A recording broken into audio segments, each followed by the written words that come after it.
Kiwi the parrot was afraid to fly until one strong wind changed everything. Jimmy's best friend wasn't from school. It was her parrot, Kiwi. Kiwi had shiny feathers and the loudest voice on the street. But there was one problem. Kiwi was afraid to fly. One afternoon, they went to the park. Suddenly, whoosh! Kiwi landed on a tall branch.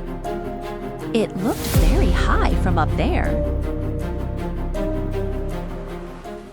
I believe in you, Kiwi. Just flap your wings. Flap, flap. And suddenly, she wasn't falling. She was flying. She circled the tree again and again and landed perfectly, right where she belonged. Courage means trying, even when you're scared.